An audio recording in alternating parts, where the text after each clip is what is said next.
Welcome, everyone. My name is Haley Ross. I've emailed with most of you. I work with the Columbia Mountains Institute of Applied Ecology, that is CMI for short. And I join you today with the Wildcam network to present our first talk in the 5th season of CRED Talks, the Columbia Region Ecological Discussions. Today we'll hear from Chris Beirne, who will give some tips and tricks on the organization and analysis of camera trap data. And in just a moment, we'll hear from Alice Granados, who will share a little bit of background on the Wildcam network. And before we do that, and while people continue to log into the webinar, I'd just like to take this opportunity to tell you a little bit about CMI, for those of you who are not familiar. CMI is a nonprofit society and an association of people working in the various fields of ecology. Our home range is southern British Columbia, Canada, but increasingly we're seeing membership from across BC and into Alberta, the Yukon, and the Northwest Territories. One of the main things we do is provide professional development opportunities such as conferences and courses. Some examples from the last few years include an intro to wildlife bioacoustics, an advanced field ornithology course, wetland classification courses, a number of plant ID courses, critical habitat screening workshops, a variety of courses on different types of statistics, and then a diversity of conferences exploring complex topics like the ecology of regulated rivers, incidental take of migratory birds, and the assessment of camera trap surveys for wildlife monitoring. Our website is a great place to learn more about the types of things we do and contains great resources such as proceeding documents from all of our major events. You can find those at cmiae.org. You should see that web address on the top right-hand side of your screen. For this particular project, the CRED Talks, our goal is simply to share knowledge of projects of interest to applied ecologists in the Columbia Mountains region and beyond. This is the first time we've moved this speaker series to a webinar format. So thank you, COVID, and welcome to everyone who is here as a result of this event going online. I think you'll find it interesting to know who's on this webinar today.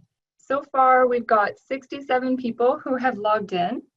And I want you to take a moment to locate the chat feature at the bottom of your screen. If you hover your mouse down at the bottom, you should see a chat button.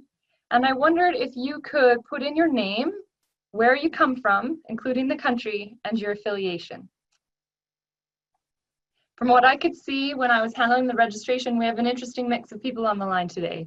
A mix of academics, students, environmental consultants, industry representatives, and government resource managers. We welcome people from all over the world today with representation from Chile, Argentina, Brazil, Iran, Switzerland, UK, the US, and the list goes on. So moving into some of the logistics, I'd like to thank the Columbia Basin Trust for their financial support of this series. Without this support and the generous donations from many of you who donated today, this project would not be possible. Thank you very much. And now before I get into the nitty-gritty, I'd also take a moment to acknowledge and honor the 4 nations on whose traditional territory I broadcast from today in Revelstoke, BC. The Sinixt, the Ktunaxa, the Secwepemc, and the Silks. Okay, so now for those nitty-gritty details. This webinar is being recorded and it will be posted to our website later today. As you watch the presentation, I suggest you use speaker view. All of the attendees have been muted for this session, so the best way to communicate with the panelists will be through that chat feature. And we'll have some questions at the end. So to pose a question, simply type that into the chat and we'll bring those questions up at the end. All right, I'd now like to pass it over to Alice. Hi everyone, my name's Alice Granados. I'm the science coordinator for the Wildcam network that's having this talk in conjunction with the CRED Talks, CMIA. So I'm just gonna give a quick background before Chris starts about what Wildcam is. Because I can see from the chat, there's people from basically so many different places, many different countries, so you probably don't know what Wildcam, you might not have heard of it before. So Wildcam stands for Wildlife Cameras for Adaptive Management, and basically this is a network of camera trap researchers based in Western Canada, largely in British Columbia and Alberta. And so the reason why this network was started was as a way to connect researchers in this area, make them aware of kind of who's doing what with respect to camera trap projects. And ultimately we want to use that to facilitate collaboration and exchange of knowledge. And I'll just say that Wildcam was started in 2018 by Dr. Cole Beirne from the University of British Columbia, so also in Western Canada. And it is co-chaired by him and Andy Day from the BC Parks Foundation. And so having this network, besides facilitating collaboration, also allows us to synthesize data across projects and ask kind of more large-scale questions about things that might affect animal ecology and wildlife management issues in Western Canada. Having a network as well lets us identify areas where more sampling or monitoring of mammal species in particular is needed in Western Canada, especially as it pertains to species of conservation concern. And something else that we really are focused on with Wildcam is identifying best practices and recommendations when it comes to methods in the field, as well as data analysis of camera trap data. And so this is somewhere that Chris Beirne has been really leading the charge with this for Wildcam. And so for that kind of pertains to processing data, storing data, and standardizing data across multiple projects. And so Chris joined the Wildlife Coexistence Lab at the University of British Columbia in 2019 and also joined Wildcam at that time. Chris did a postdoc previously in North Carolina in the US, and his kind of overall research interest is identifying how wildlife communities are affected by anthropogenic disturbance in areas facing extreme levels of biodiversity. And so Chris has worked in a ton of cool places, so in the US and the UK, as well as Gabon in Central Africa, Peru, Ecuador, as well as Costa Rica, and more recently now as part of his current role with the Wildlife Coexistence Lab at UBC and the Wildcam Network in Alberta, British Columbia, and even the Northwest Territories. And so we're super lucky to have Chris as part of Wildcam and the WildCo Lab. So I'll turn it over to him and he can share all his awesome knowledge with you guys. So thanks.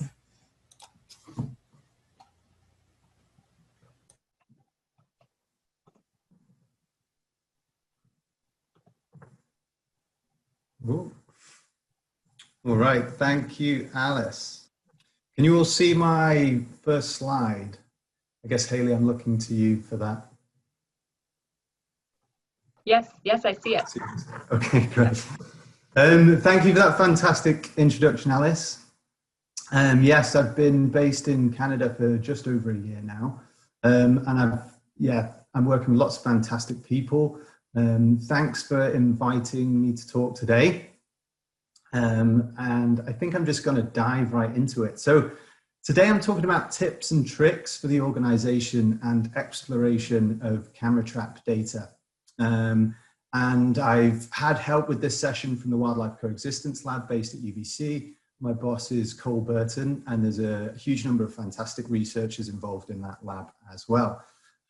My aim for today is to turn us into nifty camera trap ninjas. So basically, the aim of this workshop is to provide a simple, reproducible, and shareable camera trap data set. And maybe show off some cool photos along the way. I always have to preface this with a caveat, and that is there are many routes to good data. There are many different ways of doing things. And what I'm going to be presenting today is simply sharing what we do in the Wildlife Coexistence Lab. Everything's a work in progress. Everything can be improved, and these things will change moving forward. But hopefully what I'm going to do today is give you a really firm base to start manipulating and exploring camera trap data. So the camera trap process, wouldn't it be absolutely fantastic if it was as simple as this? So you come up with your idea, you deploy your cameras, you bring them back, and then you send your awesome footage to science, get it published, no trouble. That's where we all want to be, right? But unfortunately, the process is much more complicated. So once you've had that fantastic idea, you've got to ferment the question, define it, you've got to find ways of funding it. There's all sorts of survey design issues, and we get asked questions about survey design all the time. Should it be systematic random grids? Should I be stratified random? Should I have nested designs? Once you've decided on your design, you've got the hardware choice. There's a myriad of camera traps available, as you saw on the previous slide, available to you. Then you've got to plan your field work. What's the best way to do it? What's the most cost-effective way to do it? And increasingly now that we're working in human and wildlife matrices, coexisting in the same landscapes, we've got to think about ethical review, not really so much for the animals, but for the humans too.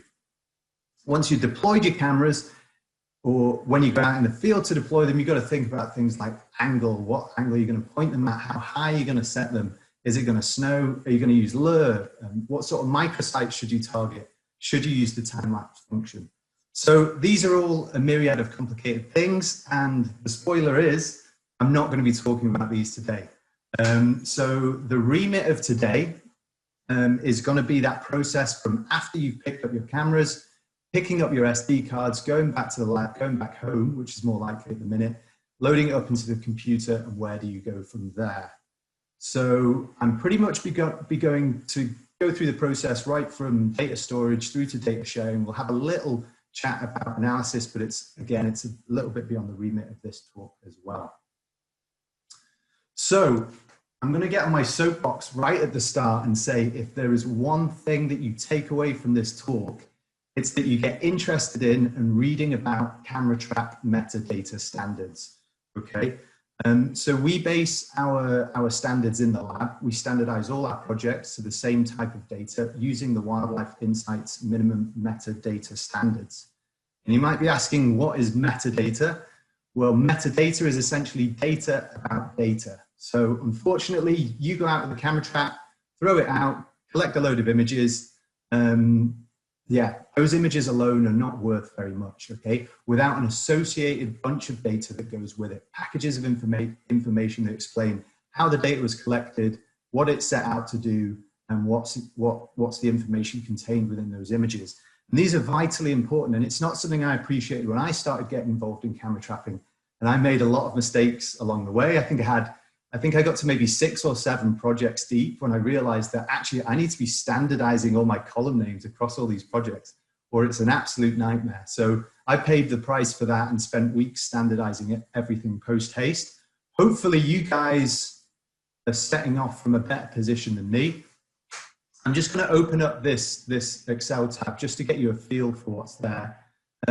Basically, there's a bunch of standardized headings, which is a great way to store your data, and there's 3 or 4 different sheets down here, which you should check out. I'm not going to go through it right now, because that'd be a pretty boring 1-hour talk. So I'm going to stick to the flight plan. And that's where I want to be. Please do check that out. More essential reading after the talk as well. Check out an open standard for camera trap data by Tavis Forrester. And also the Meek paper. If you're in BC, there's also some risk guidelines. So guidelines for wildlife camera metadata, and which differ slightly from some of the ones which are more global in scope. So definitely check all those things out. You might be asking at this point, why is it important, and why am I talking about such boring things? Well, like I said, it can really streamline your camera trap working process. It can help you synthesize data from multiple different projects. One example is how I've referred to a camera trap in a location before has changed massively in my data. I've gone from calling it a site, a camera site, a station, a survey point, a camera location. Now with the wildlife, with the metadata standards, we can just refer to it as one thing, deployment location ID, and standardize that across all of our different projects. And it's this, following the wildlife camera metadata standards, which is going to make your workflow simpler, more reproducible, and ultimately shareable as well. Your collaborators will be really happy at the same time. Okay, so why is this important? Well, I'm going to show you a bit of script now. So I'm going to discuss this a little bit more later, but this is in our studio. I'm using a package called Markdown, and it's super, super useful. I'm going to read in 3 camera trap data sheets, the detection data, the deployment data, and the station covariates. And I'm just going to run a standardized piece of script. And as that runs through, I'll just talk you through it. If you're familiar with R, this will look fairly similar, but maybe a little bit different. Instead of just having a straight set of R code, you've got chunks of code nested within text. And the text allows you to manipulate and allows you to change descriptions of whatever it is you produce in your R code chunks. So I was going to run this code and then run it for another data set afterwards to prove to you that if you use camera trap and metadata standards, then it will work perfectly. But I'm a little bit rushed for time, so we can maybe do that at the end if we've got enough time. So I'm basically running through a standard R script now. And the data is formatted into wildlife data standards. And what should come out at the end is a HTML report. And you'll see that pop up on the right-hand side there. I'm actually going to navigate and make it a little bit bigger.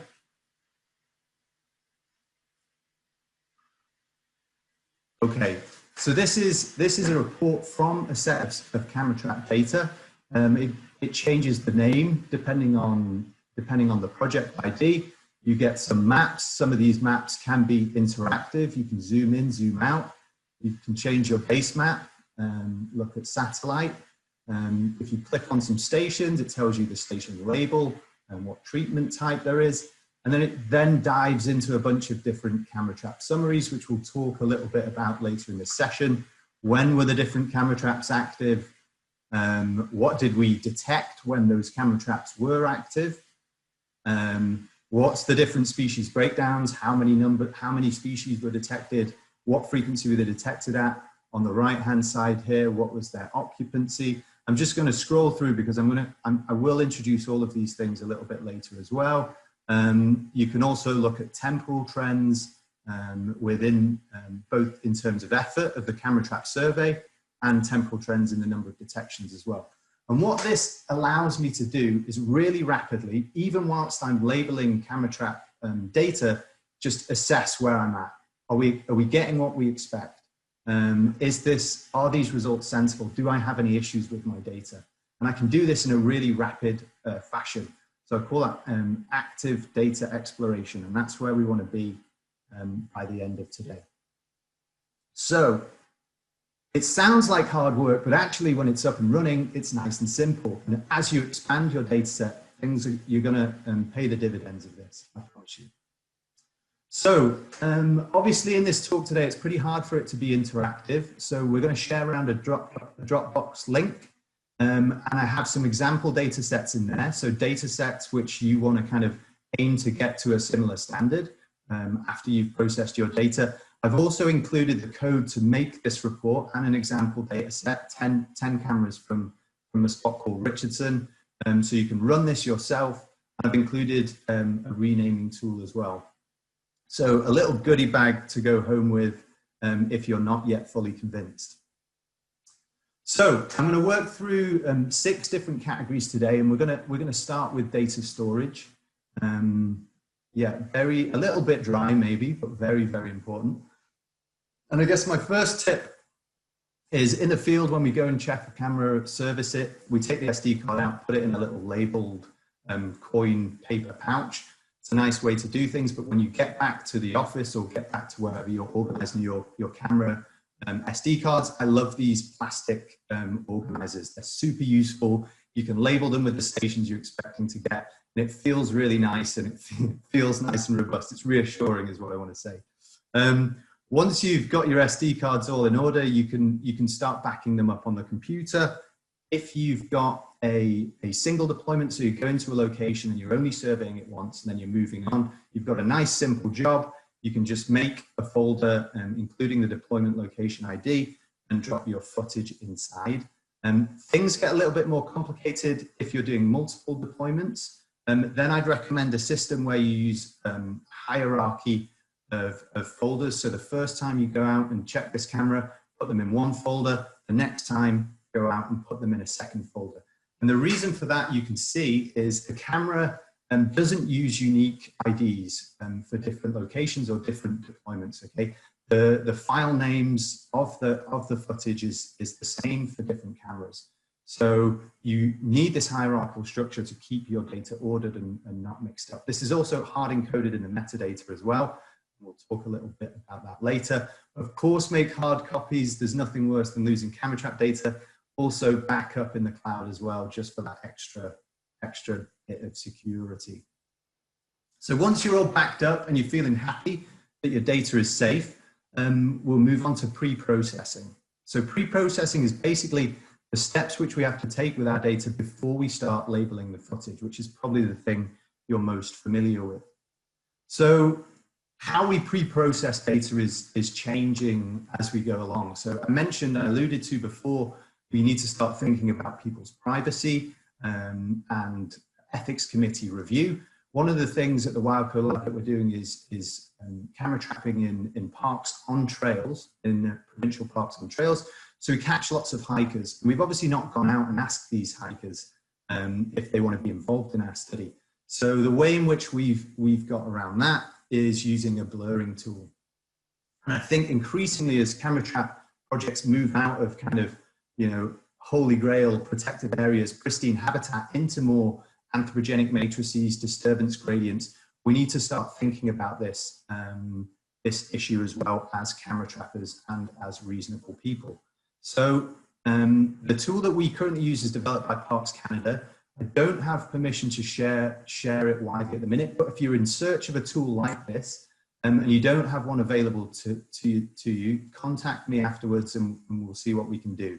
It's pretty effective, as you can see.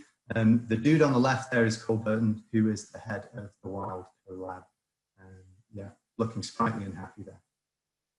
Okay, so once we've blurred our footage, what we then do is rename our footage. So using the hierarchical system that I mentioned earlier, you do get a unique file path for each image file. And that's great, and that's what I previously used in my projects. I was like, this is my way to get a unique ID for each individual photograph that we use. But there is a problem there, and things change, things get moved, you might change your organization, you might change how you back up your files. There's all sorts of reasons why relying on this file path is maybe a little bit dodgy. So what we do at WildCo, and we use a renamer tool that we've developed. CamTrapR also has a fantastic renamer tool, which is really good and simple to use too, is we strip the metadata from the photos and use the hierarchical folder structure to give each image a unique ID code. And this is really good because there's no confusion, okay? Every image is then linked to one or more rows of data in a data frame. And if you change things, move things around, you've still got that unique link to that data file. Also, if you're uploading into a database, the database won't get confused. It won't start flagging up errors like, why do I have 73 versions of BC 0001, So I highly recommend that you rename your camera trap data, and it essentially future-proofs it as well. The next step, which I'd say is probably kind of on the forefront of where we want to go with camera trap data, is what I call labeler assistance. So we all know that manual processing can be expensive, it can take a lot of time, it can be soul destroying, and many a happy research assistant or undergraduate or even PhD student has turned from a happy, sprightly student into a withered husk of a human after, less than 100,000 white-tailed deer photos to label. So labeler assistance is really exciting. Help is at hand. And right now in the lab, we're using Megadetector, which is developed by Microsoft. There are other detectors available.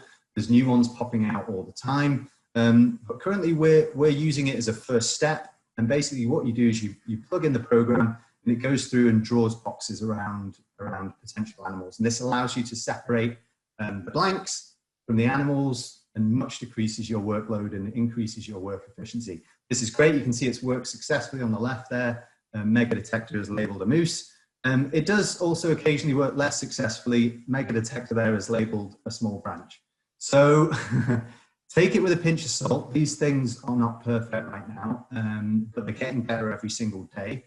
I'm not going to dig too deep into it. The next step is obviously a bit of software that identifies the animals as well. I highly recommend that you check out Saul Greenberg's summary of image recognition in camera traps. We've got a link to it on the Wildcam website, which is that horrendous, ungainly URL. But you can also just Google his name and look for that. And it's a fantastic run through of the current state of play on image recognition software, where we're at with it, and how good it is. So definitely check that out. Okay, so we've done our pre-processing steps. We've blurred our images potentially. We have renamed images, and we've got some assistance from kind of next generation labeling. Now we're getting into the nitty gritty of camera trap data. Okay, we're labeling the footage. I've nicely picked a blind civet which I took in Africa to signify this move into labeling footage. Hopefully you're doing better than him in terms of eyesight. So the first question that we always get asked is, what labeler should I use? What software should I use? And it is a little bit overwhelming what's out there right now. Okay, you can go from something incredibly simple and archaic, like dragging and dropping your files into hierarchical folders. I still know people who do that. It's effective and it's fast, but there's definitely better ways to do it. And you can go all the way to the other side of the spectrum, you know, recruiting an army of citizen scientists to label your footage from all around the globe. And then there's pretty much everything in between. And there's a whole host, and this is definitely a non-exhaustive list, and there's a whole host of different clients out there for labeling and storage of camera trap data. I always think of time-lapse as like they're the gnarliest people. They use time-lapse, and then increasingly there's some exciting new databases like Wildlife Insights and WildTracks as well. Mechanisms of both storing, labeling, looking at your camera data. So definitely check them out. I've hit a little link in here. Again, you can hit that, type it in, and this is quite a nice list on ResearchGate of people who are asking the very same question: what software should I use to identify my photos? So check that link out. And again, on the Wildcam website, we've got a link to a kind of little comparison. What do all these different databases do and which one's the right one for you? Just to cut through this and make it really, really simple, and it's a little bit controversial, but I almost think, I don't care what mechanism you use, right? I don't care if you're using state-of-the-art or the least fancy method, okay? As long as at the end of this process, what you get out adheres to camera trap metadata standards, okay? That is the most important thing. There's some projects that don't have access to the internet. They can't use the new web-based platforms. They don't have the bandwidth for it. You might also have data agreements with whoever's done your funding that your data can't live outside a given area or location. Again, that's going to limit what you can use. So check them all out. Go in as an open mind as possible and pick the right one for you, and don't feel shamed if you're using one that's a little bit more old school. That said, there's a huge amount of advantages for using some of the more modern frameworks. And that is because they do a lot of the things automatically that I'm going to talk about today. So definitely check them out. They're getting better every day. Yeah, it's not my job today to tell you which one to use, unfortunately. So let's say you've picked a labeler, okay? You're moving to the next step. What do you want to do?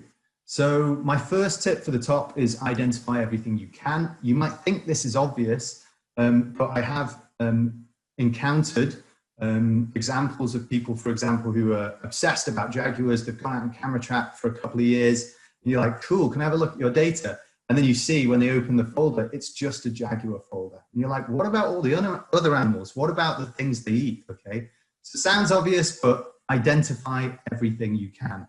I think a more prevalent issue comes to these things. So I know that sometimes people who study mammals can be very tunnel vision and probably don't even see an animal in the photo that you have in front of you right now. But this is not an unknown species. Labeling it as a bird, UID would be better, but I always try and encourage people, when you're going through footage, although it feels like a chore, this is probably the last time anyone's going to go through that data in as deep a detail as you are currently doing. People might go back through at a later date and validate and check what you've done, but take the time up front to learn what you can ID and identify it. So better than bird UID, let's go for sandhill crane. If you don't have the resources to identify everything, the best thing to do is to give it an informative category.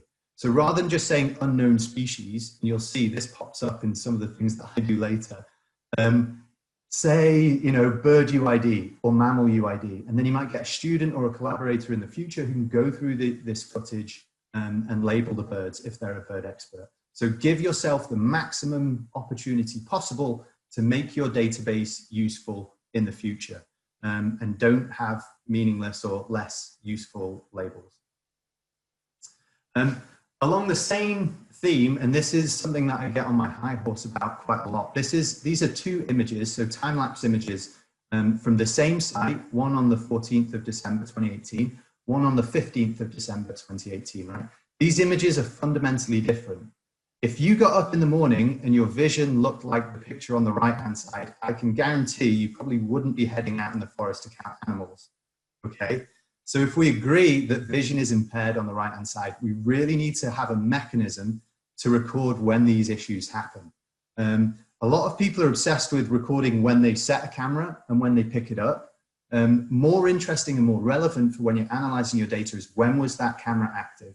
And you can't assume just because you've got photographs that were taken during this period that this camera was active and functioning for the duration of that time. So a camera taking images does not equal a camera collecting data. This is very, very important. The best way to record this is as you're going through and labeling your footage is you might start with the row on the top that we've got there. Basically, the begin date is when you set the camera, the end date is when you picked it up. But you might split that deployment up and say, okay, this camera worked until the date that the camera stopped working, and then a little bit lower, put in another column, another row of data for when the camera started working again and stopped. Again, have a look at the deployment data in the example that I've given you. There are examples of that, but please, please, please be aware of it. It sounds really simple, right?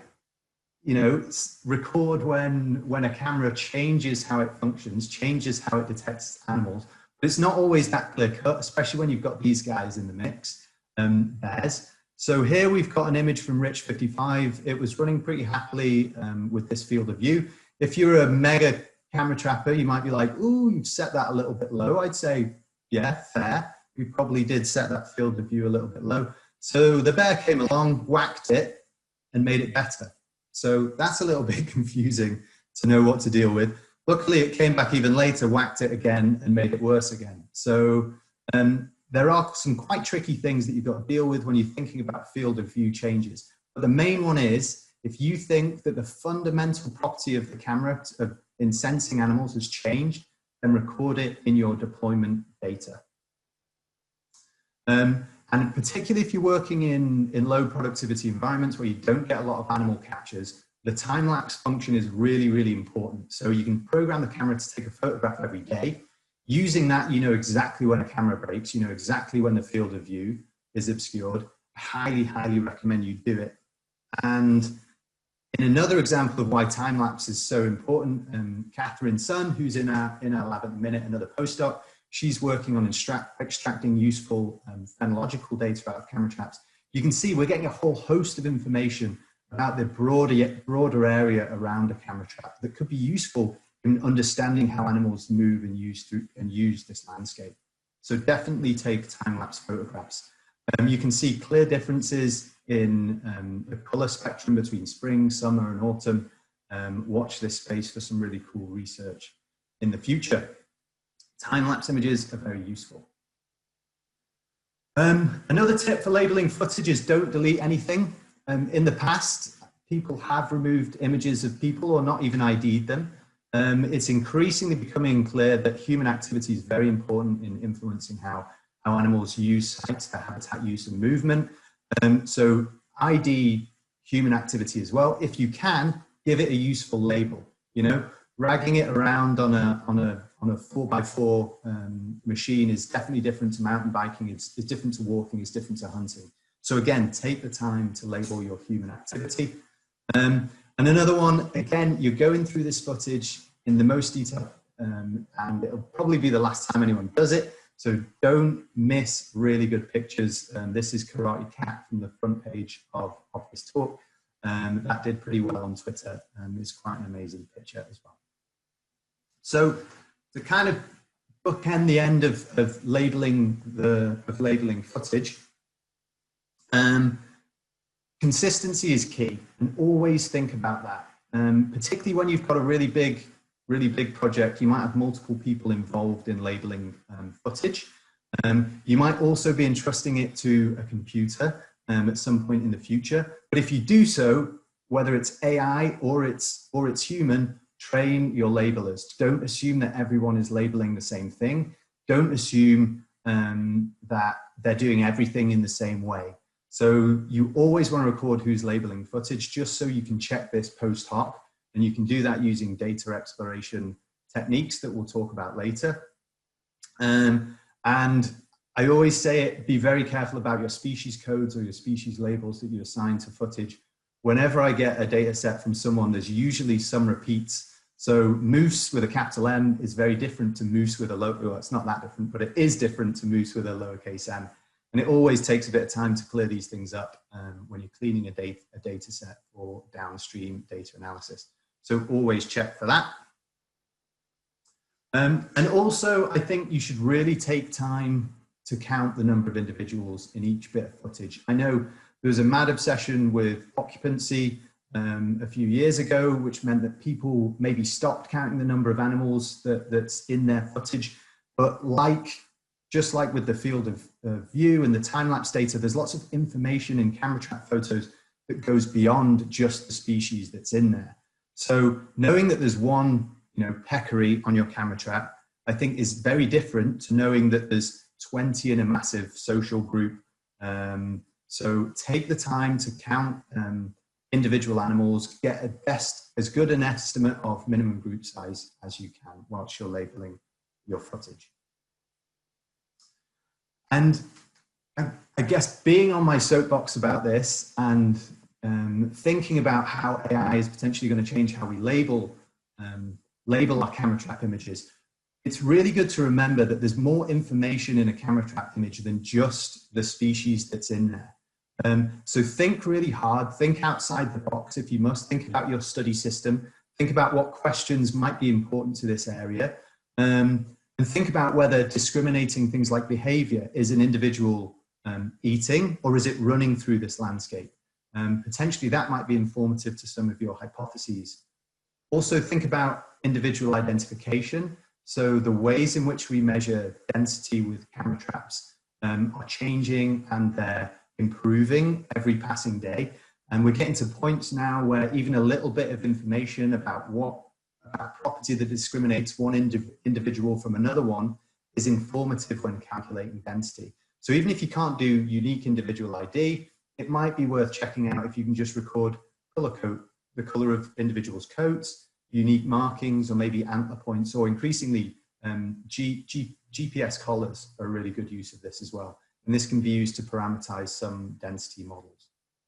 So definitely think about that. There's also some cool people doing phenology of coat coloration as well. So with climate change and so on, there's increasing mismatches between what species do and what they should be doing at that given point in the year. So on the left-hand side there, we've got a nice brown snowshoe hare in summer. In the middle, we've got a white snowshoe hare in winter.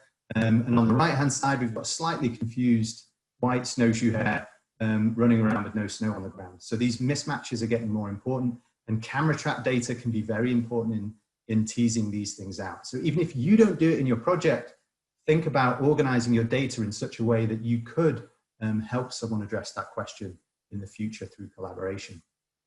Finally, got a horrible example. I'm not going to dwell on it because it's grim, but this is a moose wandering by the camera, and it's not in a good way. That is not a normal moose accessory that it's carrying between its legs. Camera traps can also give you information about disease status as well. So again, think about your system, think about interesting data augmentation that you can pull out from this camera trap footage, and it's going to give you a much richer project. But again, it's going to take time to record all of these things. So you need to determine if the trade-off's worth it. I can't answer that question for you, unfortunately. Okay, it's inevitable. You've labeled all your software, you've started doing data exploration, you're looking at what's going on, you find a mistake, right? So you've gone from your labeler, you've got your data frames out, you're analyzing them in R or whatever you do. If you find a mistake, the temptation is to just go really quickly into Excel, 1, 2, change it, and it's done, right? But there's huge problems with that. I say never correct your data in Excel because it's not auditable. Say there's a future issue where you have to re-export all of your data again, your little correction in Excel is going to disappear. So it's not going to be there for all future iterations of your research. So do it in a way that's auditable, checkable, and repeatable. So go back to the labeling program, re-export everything, even if it's a nightmare.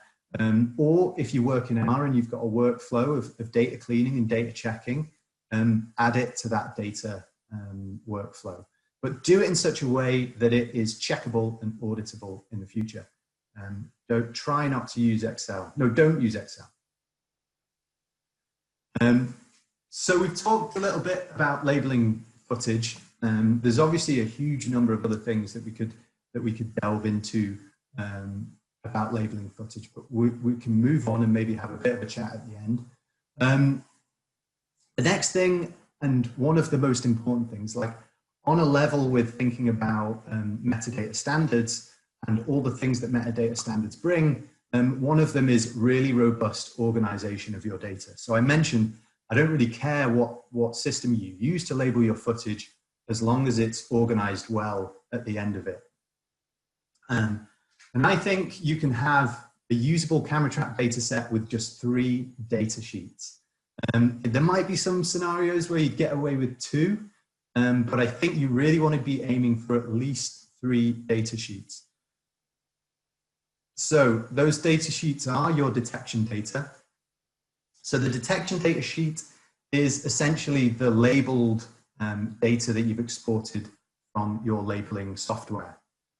So that each row in your detection data is going to correspond to an image in your database. And you could have more than one row of data for each image for reasons which I'll mention later.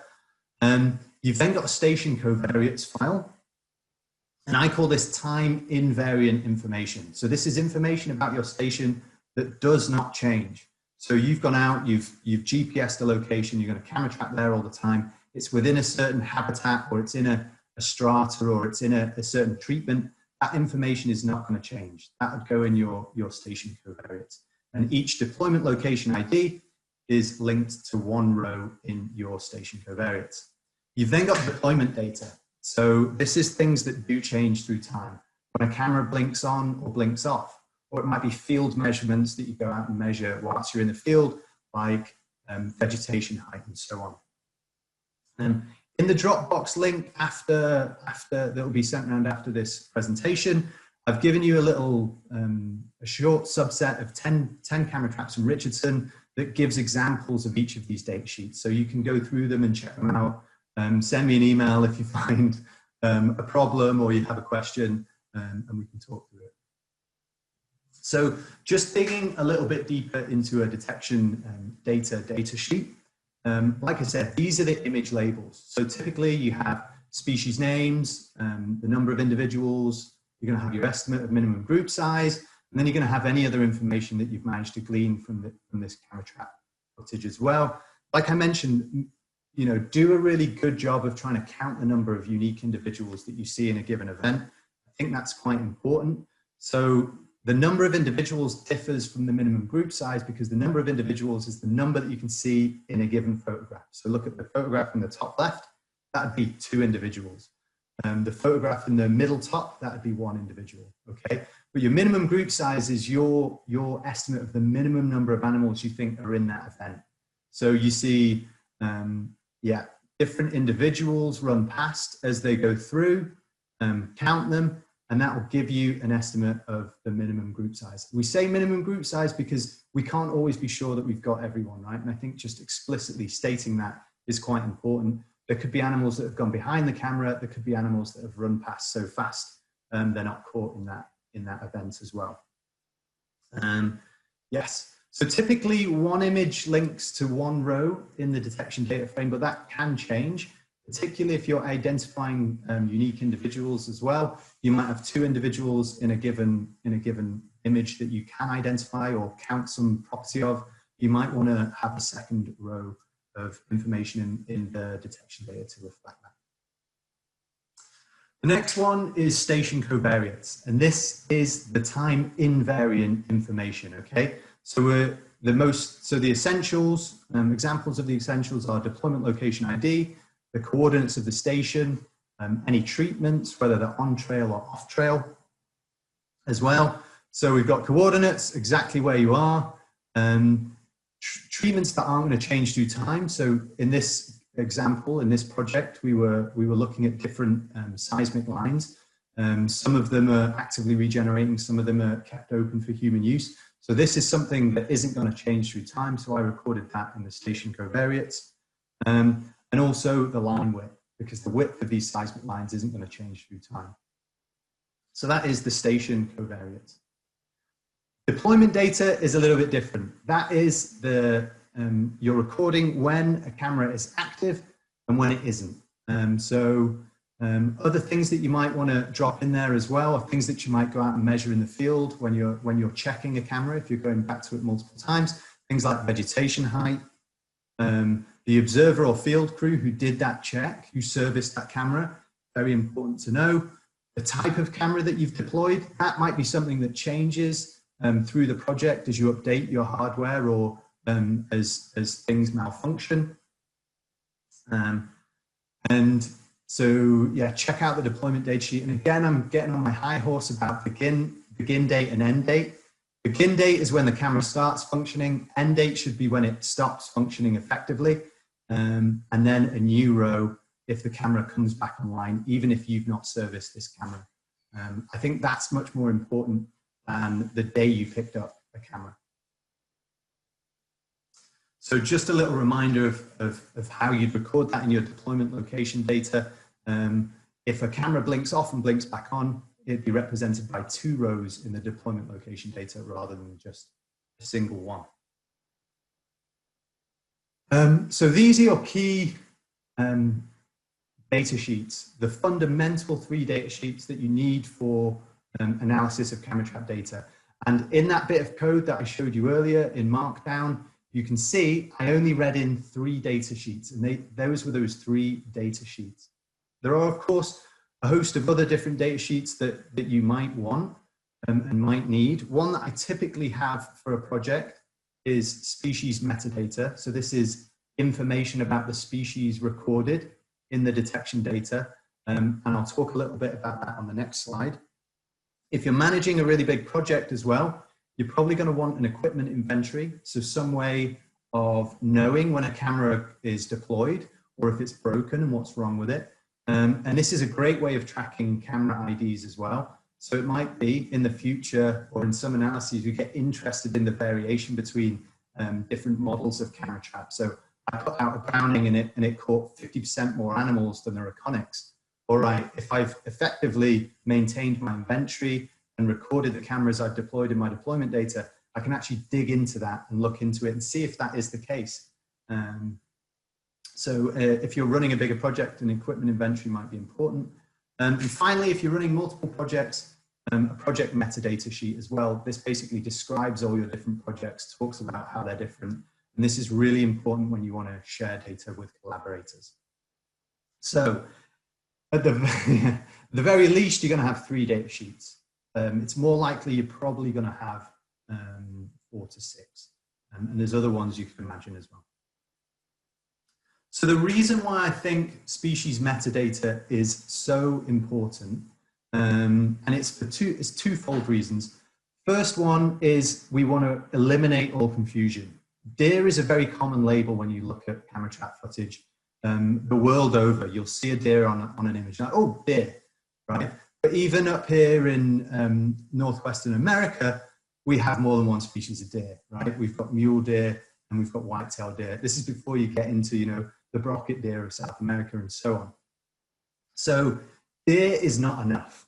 And And you can see for mule deer and for white-tailed deer, this is a recent paper that showed their distributions, there's a huge overlap zone. So if someone shares a bit of data with me and they've labeled deer, I then don't know, or I'm guessing whether that's a white-tailed deer or a mule deer. And some of these ranges are changing quite dynamically as well. So what I do is I include a species metadata sheet, and that lists the codes that I've used to label animals, their species name, their common name, and then you can also include other things that might be important in downstream analysis. Do I want to include it in my analysis or not? What guild is it? Is it herbivore, insectivore, carnivore? You might want to do some carnivore specific analyses. What's its average body mass? You might want to incorporate that into some analyses too. So the species metadata sheet is really important, and it can be as rich or as simple as you want it, but I would definitely consider using it. Okay, so hopefully now we've got a nice organized data set. We've got three sheets. All of the column headings are organized according to camera metadata standards. We've got standard labels in all of these different columns as well. What we can start doing now is exploring our data. And this is where, for me, it gets really exciting. So we get our data and we ask a bunch of what I think are key fundamental questions that you need to ask right at the start of your project. Because if you leave them any later, you're either going to get embarrassed or you're going to have to do a huge amount of work all over again. So those questions are my cameras where I think they are? That's a pretty easy one to answer. When are my cameras active? Do all of my detections occur when I think my cameras are active? That's a very important one, and it goes awry more often than you think. Are my species names consistent? Hopefully yes. And do the expected patterns look sensible? You know, some of the things that you'd expect in your data, can you see them from your raw, from your preliminary exploration? The tools I use for this are typically R and Markdown. They're my bread and butter, but I've seen people do really cool things in Tableau as well. These exploration tools do not have to be confined to R by any shape or means. And I know CamTrap R, I've just spotted that they've got some nice data exploration tools as well embedded in that framework if that's what you want to use. But more options are available. So again, all of these plots and the way in which I plot them are available in the standardized data exploration folder. You just need to load it up and then open that R Markdown file and hit knit at the top, and you should get HTML output. If you don't, let me know, although hopefully there's not hundreds of problems. We'll see. So the first question, you can get this using your station covariates file. Are my cameras where I think they are? Okay, you can do a simple XY plot. Spatial data in R is getting really simple to add using the simple features package. Check that out if that's what you want to do. I use that very frequently. But for camera exploration, I typically use Leaflet. And you saw earlier, you can zoom around, you can zoom in, you can zoom out, you can check stations. It's super, super powerful, and it's really good for sharing with collaborators as well. So check out Leaflet. It's available on other platforms as well. It's a really cool tool. I then have a plot to determine when my cameras are active. Okay, so this might look a little bit intimidating from the get-go. You have on the y-axis all your station labels. On the x-axis you have time. And basically for each camera, when it's active, when there's time between when it was deployed and when it was not active, there's a thick black line. All right. So you can really easily see the activity of each camera. And to do this, it's really simple in R. You can use lubridate or strip time, which is the base function. And that means that the x-axis down the bottom there is automatically formatted into a time axis, which means you're not messing around with days since camera trap start or whatever shenanigans people have to do. You can really quickly start picking out issues. So you can see when a camera had an outage. And for this particular project, you can see that towards the latter end of 2019, we had a huge problem with theirs where they just ran along and knocked off a load of cameras as they went.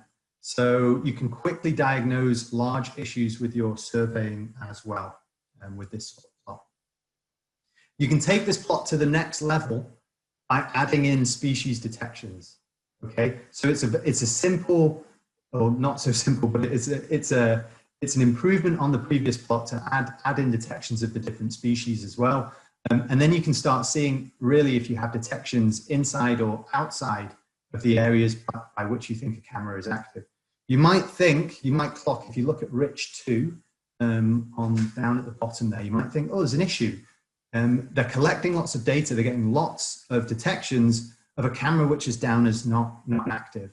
Well, that camera was knocked to the ground by a bear. And yes, it was taking photos, but none of them were sensible, right? So I'm completely happy with having detections that are outside of my camera activity window in this case, because they're not rigorous, they're not robust, they're not comparable to other cameras in the grid.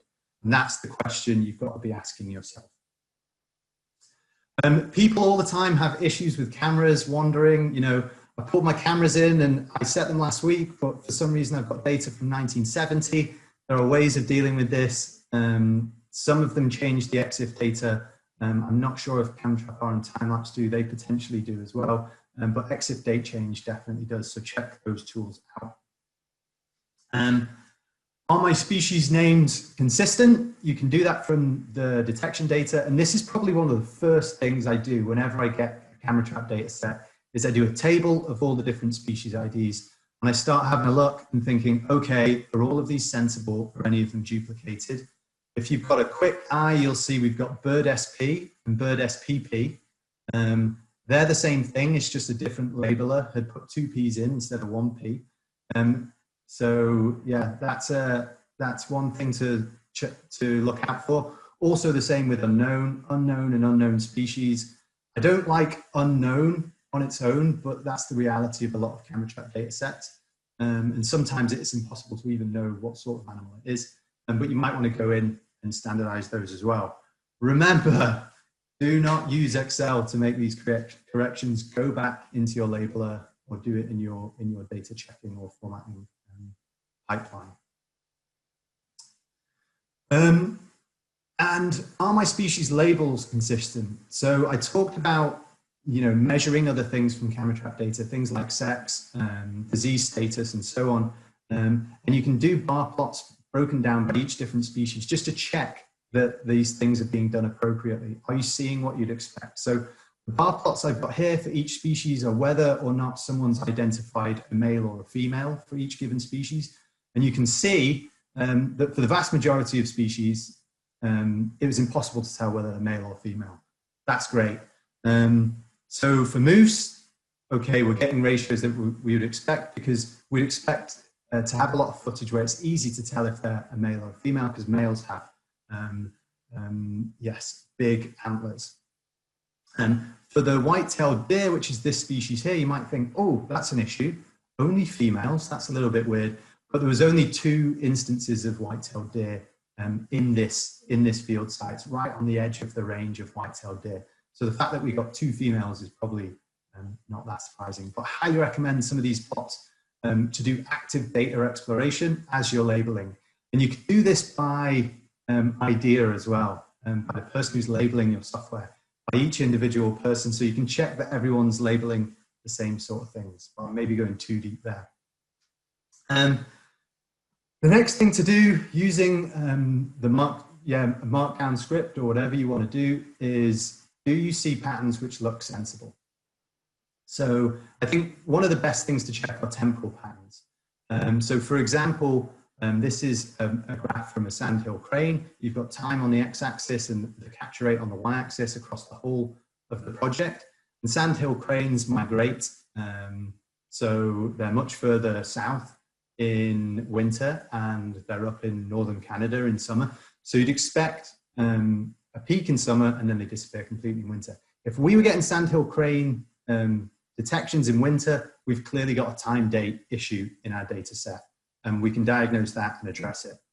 The same things with bears. So bears hibernate in the winter, so we should really only be getting detections in the summer, unless you're somewhere where they're also active in winter, stealing stuff from people's bins. So they're a really good one to check as well. Check you've not got any time date shift issues.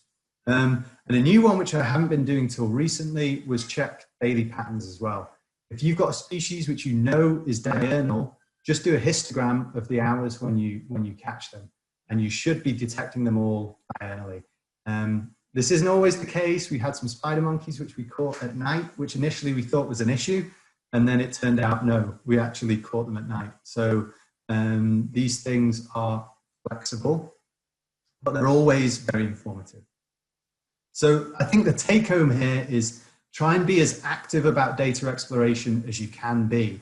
Don't leave it till the end. Don't be like, right, I've labeled all my footage, now I explore my data. No, get right in there early and say, am I doing the right thing right from the word go? Because otherwise, if you're not, it's going to take a huge amount of time to sort out. Okay, so you've explored your data. It's looking good. Now someone, you know, a bigwig, Roland Kayes has emailed you. He wants your data. What are you going to do about it? How are you going to share it? Well, the great news is, if you followed steps 1 through 5, okay, and dealt with your data in a reproducible and effective manner, it's super easy to share your data. They're ready to go. If you followed metadata standards, they're ready to go. And all of that means that your data will be used more. Potentially, you'll get on more papers. It will do good things for your career. It will do great things for science as well. It's very frustrating as a collaborator to get a data set and spend, you know, a week trying to clean it up and then end up throwing it in the bin anyway, because it just hasn't been done rigorously or robustly enough. So yes, follow metadata standards, and yes, format your data appropriately as well. We're also looking for data for COVID analysis. There's a call on Twitter if you want to check that out.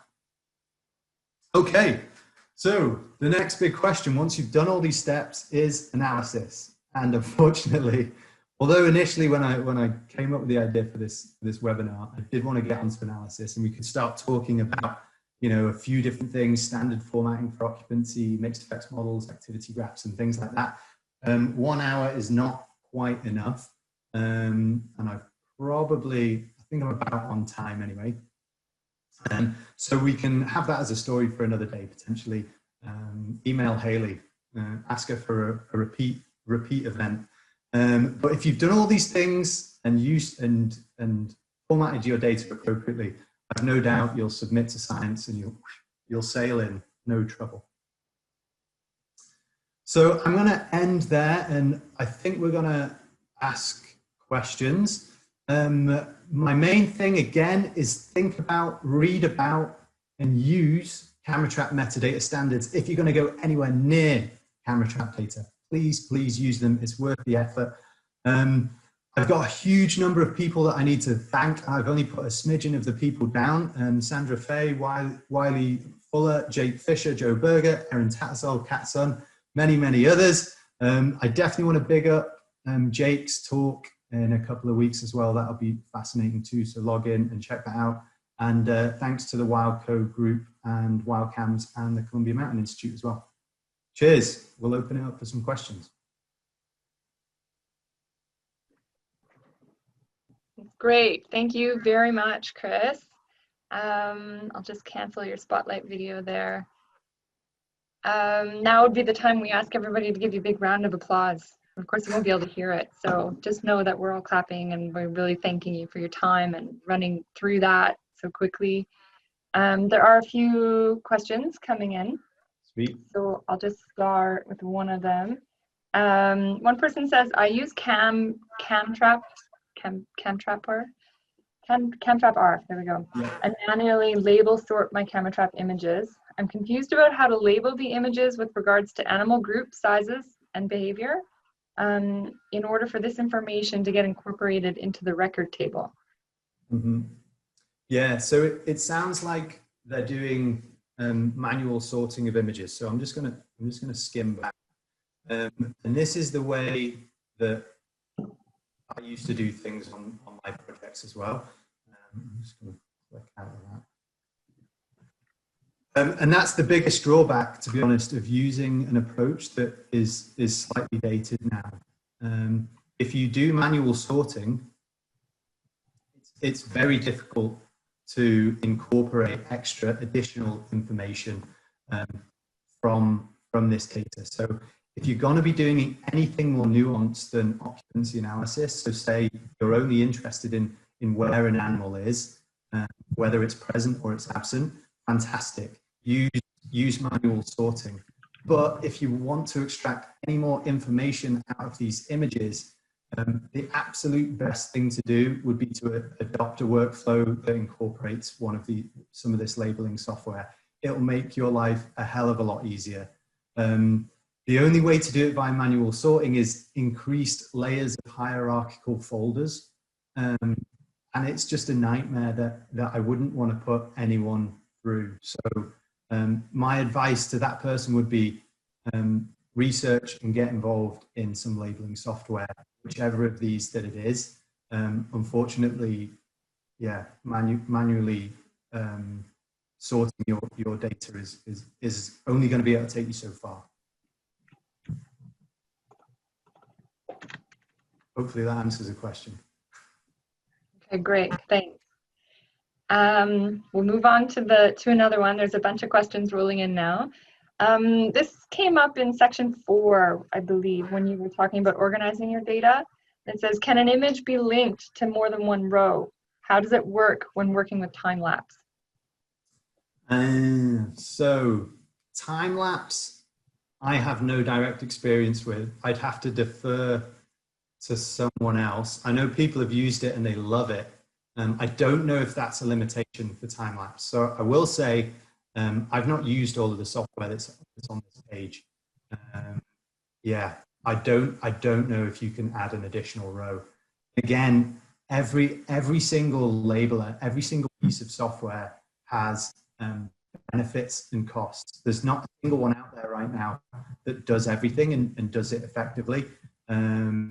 Maybe Wildlife Insights, WildTracks might be towards the higher end, but I'd check out on the Wildcam's website. There's a little link down there where we have gone through blow by blow for some of these different softwares and seen what they can and can't do. So check them out. Maybe someone else in the chat has some experience with time-lapse and can help you out. I'm unfortunately not the person for that.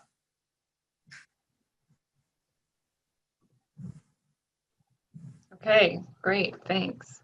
Have you used or tested other software to organize camera trap data, i.e. Wild ID or Digicam? Do you recommend its use? Yeah, again, I know Kat Sun in our lab has used Digicam. I think there's yeah, a couple of people using it. It seems super effective. It's offline. It's pretty fast and rapid. And I think one of the great things about it is the ease at which you can add different labels and describe things that in other frameworks you might need to update drop-down menus and so on. So it's definitely got some benefits in that respect. Again, it's context dependent, and I genuinely don't mind what people use. Finding the right platform for you is certainly the trickiest thing. And I highly suggest before you initiate any labeling, go into that with an open mind, right? Try a few out, because halfway through your labeling stint, to decide that you want to change your labeling software is an absolute nightmare. We've had to do that with some projects there at WildCo. I've done it before as well. I highly recommend that you go in with as much knowledge as you can that you've got the right software for you. None of them do it all right now. Okay, thanks, Chris. Next up, what do you recommend when you have to teach all of this, for example, to rangers who are not familiar with R? How would you begin? Yeah, well, I think that is a super good question.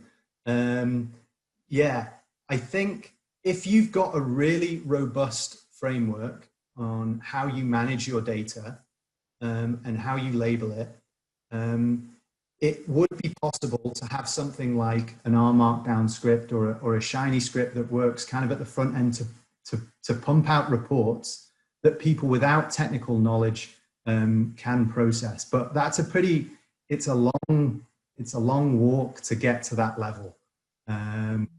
Hopefully, again, some of the more advanced mechanisms, labelers for managing your camera trap software, hopefully some of those will be easier for lay people to access and generate summaries.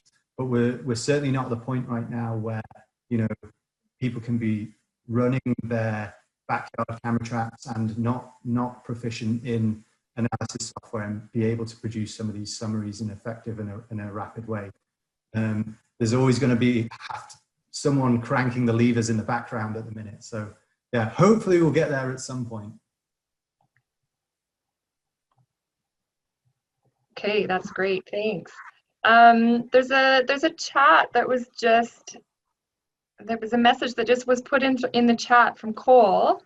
And I wonder, Cole, if you just wanted to pipe up and share that comment. Yeah, sure. Thanks, Haley. That would be a tough question, Cole. What's that? It's better not be a tricky question. No, it's not a question. I was just saying that I think this is a real challenge because most of us want that simple answer of which one to use. And you know, I agree with Chris that we don't really have that answer for ourselves even yet. But I just thought that, you know, if people do look into some of these programs and feel that it's not right for them, that we'd love to hear about that through our group in the Wildcam network.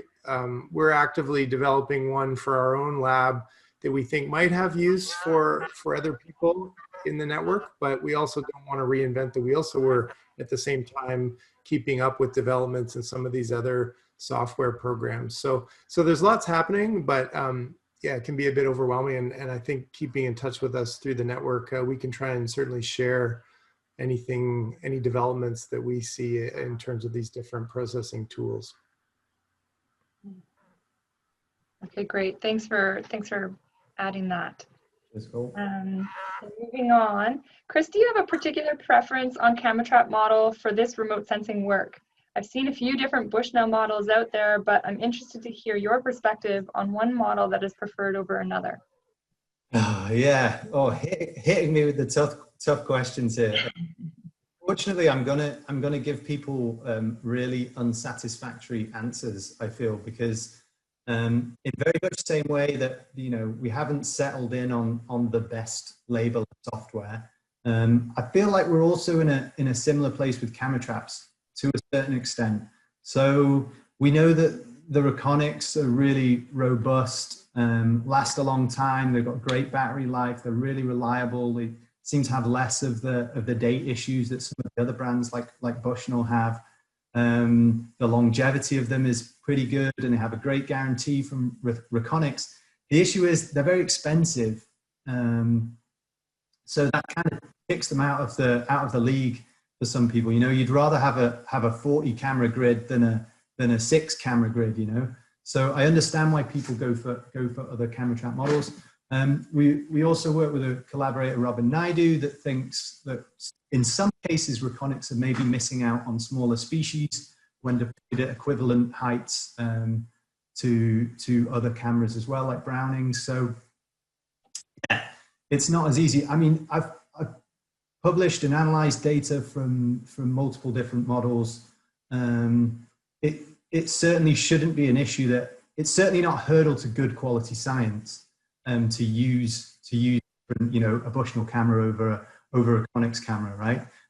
But it's good to be aware of the positives and the negatives and so on. It's impossible to say, you know, go for one thing over the other, and I know that's frustrating as a potential user of camera traps. You want that black and white, but if you can afford it, go for Reconics. If you can't, yeah, look at Bushnell. They're really good cameras. I'm sure Cole can weigh in on that as well. Well, I was just going to say, I think that question, I've lost it now in the thread, but I think it might have also related to the time-lapse functionality as well. And there are some definite differences. You know, for instance, we use the Browning Strike Force in a couple projects that were sort of low budget, and the time-lapse function, even though it said it had it, it wasn't useful at all in there.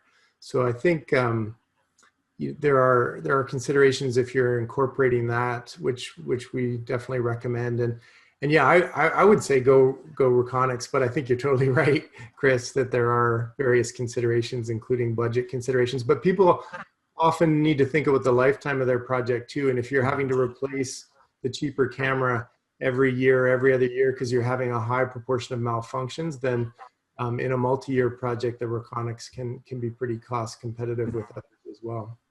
Yes, it's a good point. And I think going for Reconyx in an area where say you don't invest in the cages and you know that a camera is going to be destroyed, investing in Reconyx on a limited budget only to have bears beat up half your camera is pretty depressing. So if you've got rating cameras, maybe go for one of the lower end options. Okay, great. So this question relates to pre-processing. It says, I use a hierarchical folder system. With each folder for deployment, within each folder for deployment ID folder, I have several folders, one for each time I return to the camera and download the data.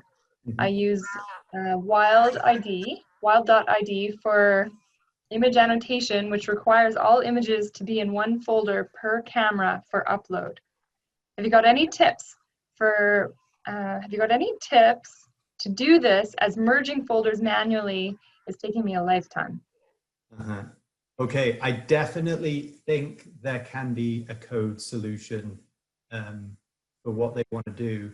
It'd be very difficult for me to say what that is right now, but there's certainly ways which you can scan folder structure and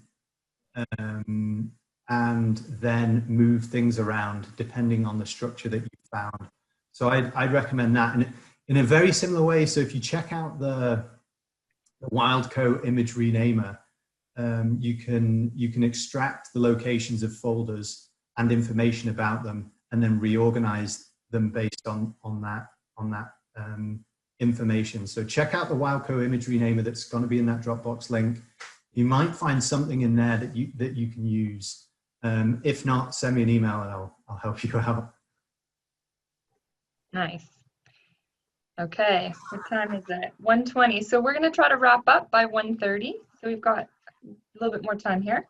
It says, hey Chris, do you know of any labeler software that are good at detecting behavior? For example, foraging, head down versus vigilance, head up. I think this person's specifically interested in ungulates. Yeah, I think that is kind of the next step. That's going to be once we get a labeler or an AI labeler that can reliably identify species, I think, we're not going to stop there and say, okay, job done. I think we're going to move on and say, all right, well, what additional information can we get from these images? I would say, given what I've read about labelers, is that right now for a new project, it will be very, you're lucky enough to get species IDs reliably with over 90% efficiency. So to then add in some sort of behavior, you'd be pushing the limits of a labeler as it stands. But I bet there's people working on it, and in the future it will probably happen. But I think right now, for that more nuanced information, I think we've still got to go through and look at these images. That's the most reliable way. Sure, you can train a model. It's definitely beyond me. That's for the mega nerds. Okay. Before I move on to the next, I just wanted to let you know, Chris, that there are a lot of people typing in saying thank you. Been informative so far. Okay, so next message says, how could CamTrap-R incorporate the metadata of temperature and moon phase? Is there any software besides CameraBase that can extract metadata, including temperature and moon, from videos and incorporate in CamTrap-R? Yeah, I think that's a good question. And again, you're at the behest of the person who manages the labeling software if you want things added in. Moon phase is an easy one. I wouldn't worry about pulling that out of camera trap footage. There's packages in R that you can pull moon phase out of. But temperature is really important. And if your labeling software doesn't pull it out, There's ways of reading the metadata in R. Again, in a similar way to what the WildCo renamer does, that extracts metadata as well. You could pull that information out yourself. That might be a little bit tricky. Off the top of my head, I can't tell you which of the labelers is best for that, but that might be criteria that we add in to our comparison of labeling software on the Wildcam's website. That would be super useful for people. And to be honest, if you get in touch with the software developers, if they're lacking something, I'd say 9 out of 10 would probably say, awesome, great feedback, we'll put it in the next version. So it's worth dropping an email to whoever's sorting the software that you're currently using as well. Okay. I hope that answers the question. All right, I think we've got one more here. So do you have any tips on when to enter metadata into your sheets, i.e. pre-deployment versus in the field versus post? Yeah, again, it's a really good question. I've seen some fantastic clients on things like iPads and so on, where you can pretty much populate an Excel spreadsheet in the field as you go, and I think that's quite compelling. I think most of the ways that people do it is to go out. You have a plan for where you deploy a camera trap, but it doesn't always pan out. So I wouldn't say doing it before time is always the best way, but certainly have data sheets that fit the data structure that you're going to want out at the end and hits all the criteria for the metadata standards. Think long and hard about your data sheets and then get them into the computer as soon as possible. You could be asking some of these data exploration questions, a day after you've deployed them. Plot your camera locations the day you get back from the field. Set up some of your code if you're working in R even before you get your data back.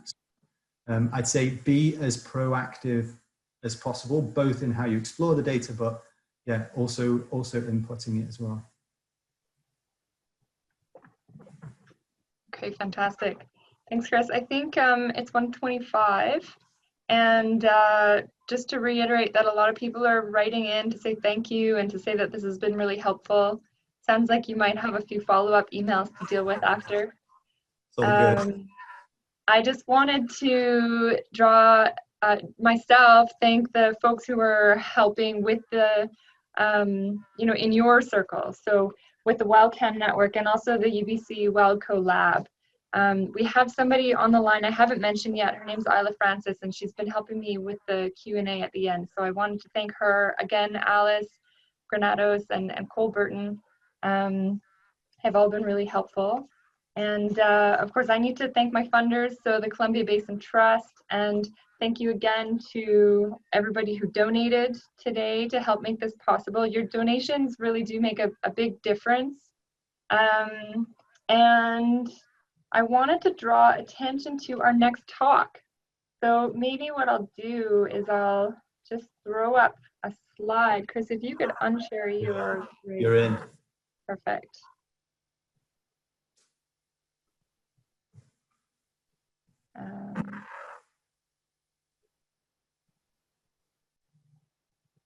Seems slow for some reason. There we go. So our next talk is with Jason Fisher, affectionately known as Jake, as you may have heard earlier, and he's an adjunct professor with the University of Victoria, and he'll be presenting next week. And his talk is not next week, in a couple of weeks. Rocky Mountain mammal communities, camera trapping brings the effects of development into focus. So please join us for that. My notes have disappeared. I have to bring them back. Here we go. Sorry, it's a terrible, terrible way to end. Anyways, okay, yeah, so Thursday, October 29th, 12 p.m. is that talk. And again, if you have any other information that you're looking for, feel free to email myself and I can redirect you, or I put Chris's email in the chat there. You can contact him. And if you have any other talks that you think would be interesting for us to host, just let us know. There was a question about whether we would be sharing the presentation slides, and we are recording this talk, as I said at the beginning, but you might have missed that, and we'll post it to our website. And if you're looking for particular information beyond that recording, then perhaps just let me know. Chris, Cole, Alice, Isla, anything else to say before we end? No. No. Just to thank you very much, Haley, for organizing this. And Chris, yeah, there was some questions about your last name, but it's Beirne. Alice put the correct thing. People were asking which way to spell it, but I don't know. Maybe you accept it both ways. But I'm easy. Yeah, thank you very much, Haley. Thanks for inviting us, and thanks to everyone for logging on. Fantastic. Thanks, everyone.